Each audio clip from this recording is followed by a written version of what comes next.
kind of an atypical path into venture capital. I spent most of my career as an operator, largely inside of large public companies like Citigroup and BlackRock and E-Trade. And then most recently, I was part of the founding executive team at Jet.com, which is venture backed. Got to know a number of the partners at NEA, which is the venture firm at which I'm a general partner. And as I was leaving Jet after our acquisition by Walmart, reached out to a partner there as I was trying to decide between two different operating roles. And he had become a counselor and a friend. And we basically, long story short, went out to dinner so I could get his opinion on which of these two jobs I should take. And by the time we got up from dinner, he had kind of convinced me to come work at NEA instead. So I am the happiest accidental venture capitalist you will ever meet.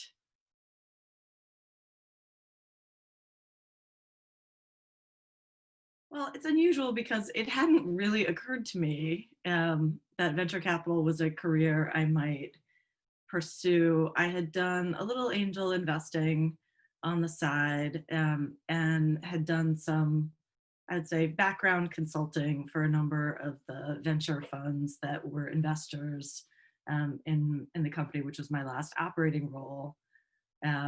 But frankly, it hadn't really occurred to me that it was a career I could or would be qualified to pursue. And I think it's really an interesting shift in the nature of how venture works today, that operating experience and kind of experience on the front lines of venture-backed companies has become a really valuable asset in the sort of investing point of view.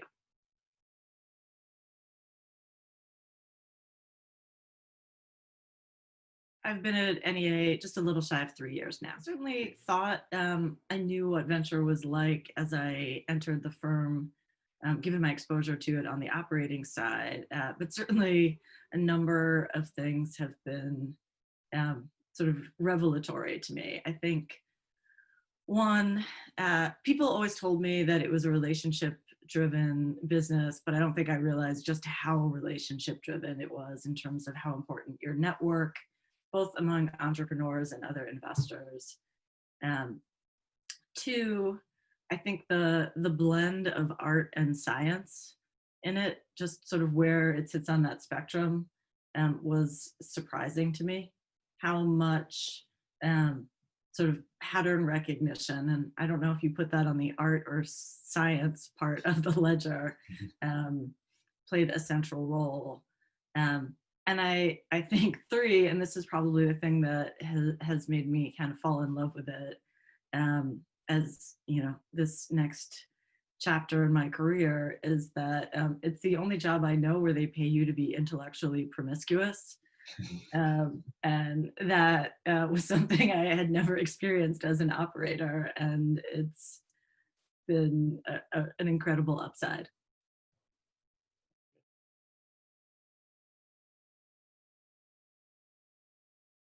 So now that I'm on this side of the table as an investor, on the one hand, the way NEA is organized, we have swim lanes and majors and minors. So as an example, I lead our e-commerce swim lane, which is pretty broad. It's kind of all of commerce tech.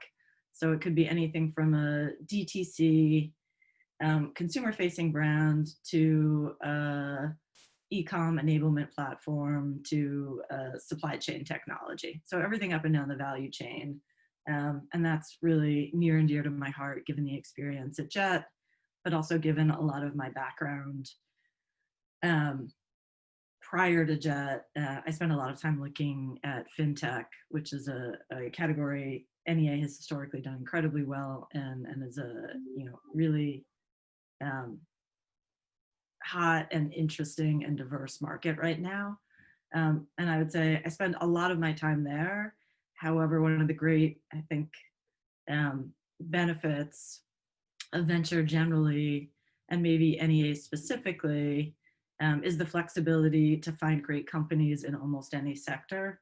So as an example, I just led our first investment in a plant-based protein company. And the thing that I would say is, the commonality across all of the things that I look at and get excited about, and this is a little bit of motherhood and apple pie, is, big TAM, great team, and a unique take on the market that's connected with their customers, whether they're consumer or enterprise, which I know sounds just like back to the basics, but I actually think those are the ingredients that make for great companies and great outcomes.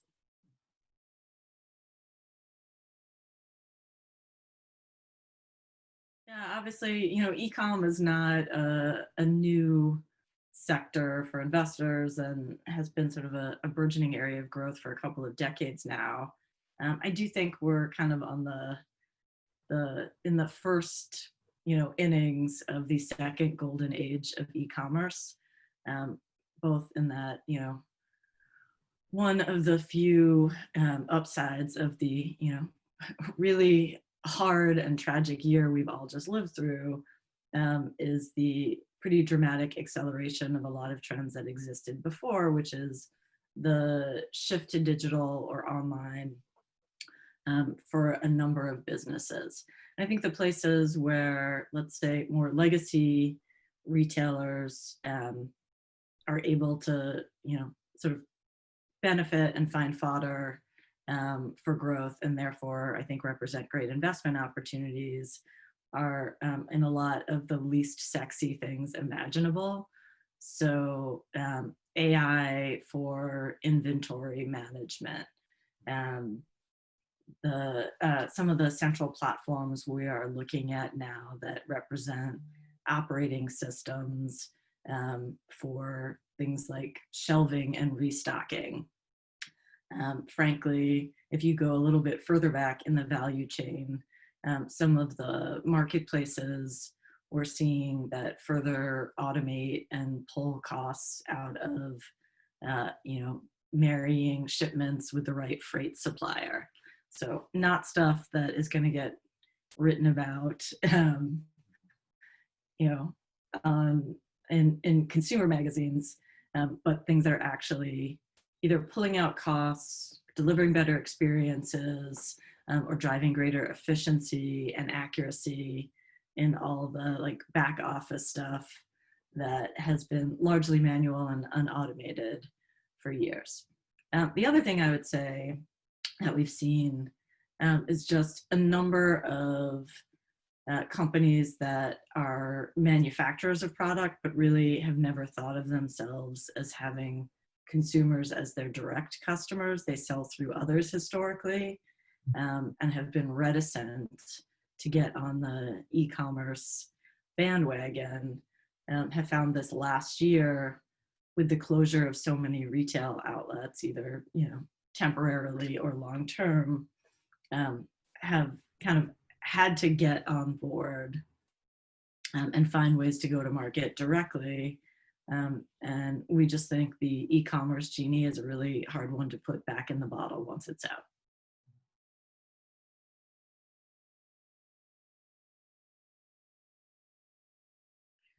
Fintech is an incredibly interesting area to me. I think both because I grew up in it, but also because of some of the really interesting trends of what's happening now. I mean, it has been for a while an area of reimagination that is reimagining the way kind of, the major banks have done some core tasks. But the thing that we see that's happening now is that almost every company and every category either wants to or is becoming almost by necessity a fintech in its own way. So what do I mean when I say that? We were looking at a really interesting startup recently that is essentially in the parking space. So it is making the process easier for consumers to find parking, for the owners of that real estate to kind of automate both sort of the finding of supply, but also managing the property. So you kind of would look at this and say, well, that's a prop tech play. But at the core of what these guys are building is actually a really sophisticated payments platform that is embedded both for consumers to pay, but also on the real estate side. And that's actually the heart of the engineering problem these guys are solving. But when you look at it, you know, sort of the outer ring of the Charms lollipop is prop tech, but the Tootsie Pop in the center is actually fintech. And so that's the kind of interesting thing. It always reminds me of those paintings your kids do. There are all these colors underneath, and they cover it in black, and you scratch it off to find the painting. And I feel like you scratch it off and you find fintech these days.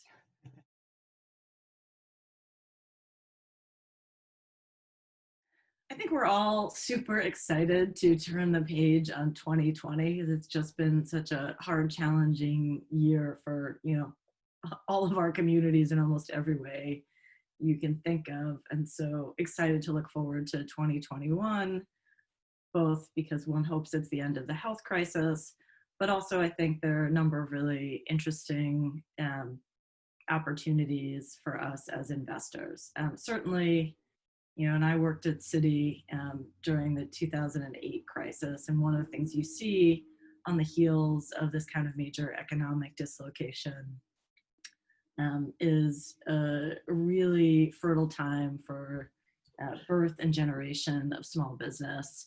And so while tech companies that serve SMB, that's always that in most cycles is looked at as kind of a challenging market to penetrate. I think in this part of the cycle, companies that on platforms that serve a small business will really prosper.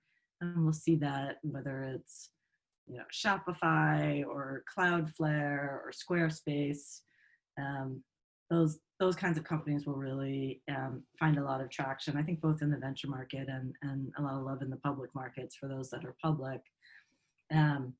I also think, given some of the much more direct dialogue we in this industry have had appropriately over the last year, we're going to find a lot more activity and dollars flowing toward companies founded by women and people of color as firms pay more attention, get, you know, more flow from those founders, and frankly, as LPs hold funds more accountable in that direction. I also think there's really strong secular tailwinds driving benefit to companies that approach whatever they do with a more sustainable and environmentally friendly mindset, and those companies are being more rewarded in the public markets than they ever have been before. And as a result, I think that carries over into the private market. Lots of other areas that are going to have great activity and be exciting too, certainly as we talked about e-commerce, but those are just a few I would highlight.